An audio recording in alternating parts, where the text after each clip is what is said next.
It was December 2020. My fiance and I bought a house together a few years ago.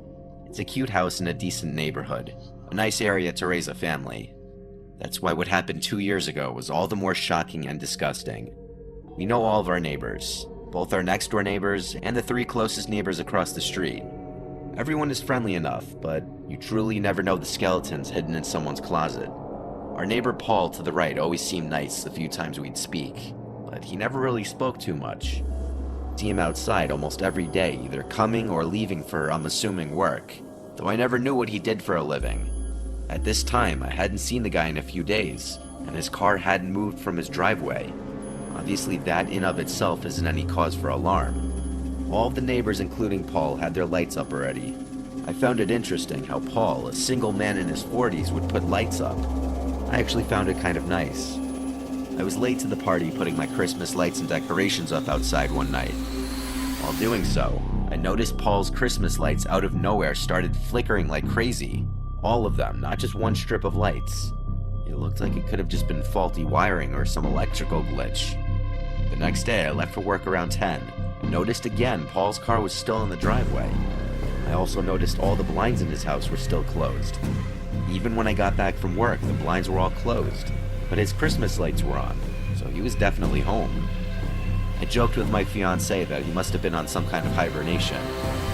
Later that night, my fiancé came inside and told me of Paul's Christmas lights acting up. I went outside and it was the exact same thing that was happening the night before. The flickering wasn't happening in a way that would appear that he programmed it that way. It was happening in a very spastic, glitchy sort of way. So I figured I'd be nice and go let him know, and also see if he's okay since I hadn't seen him. I knocked on the door, and when there was no answer, I rang. All the blinds were closed, and I couldn't tell if the lights were on or not. When there was no answer, I rang one more time. Finally, the door opened, and Paul greeted me. I let him know about his flickering lights, which I just noticed weren't flickering anymore. I promised him I wasn't making it up. He said he wasn't aware of that and thanked me. I asked if he was all right, as I hadn't seen him in a while. He said he was just feeling under the weather. He was acting a bit off. Then I heard something from inside the house. At first I thought I was imagining it, but it sounded like a child screaming for help. Paul didn't have any kids. I was about to ask him, "Did you hear that?" But on the spot I decided not to. I said goodbye and walked back to my house. Then I told my fiancée to call the police right now. I think Paul has a child in his house. Her reaction was literally, "What did you say?" I said, "I think Paul kidnapped a child." So I called the police and said I think I heard a child screaming inside my neighbor's house. My neighbor who doesn't have kids and hasn't been leaving his house the past week or two.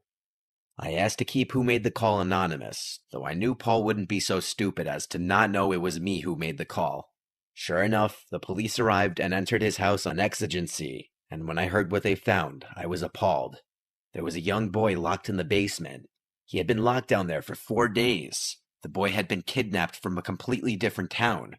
As far as the flickering lights, the boy was a genius and somehow found a way from the basement to flicker the Christmas lights as an attempt to call for help and get someone's attention outside, probably whenever he saw someone through one of the blocked-off basement windows. I reckon he saw his chance to call for help when someone, me, was at the front door. Clearly a very smart kid with great survival instincts. I'm glad he was reunited with his family. I don't want to know what was done to him, but I hope he lives a normal life and has put this behind him.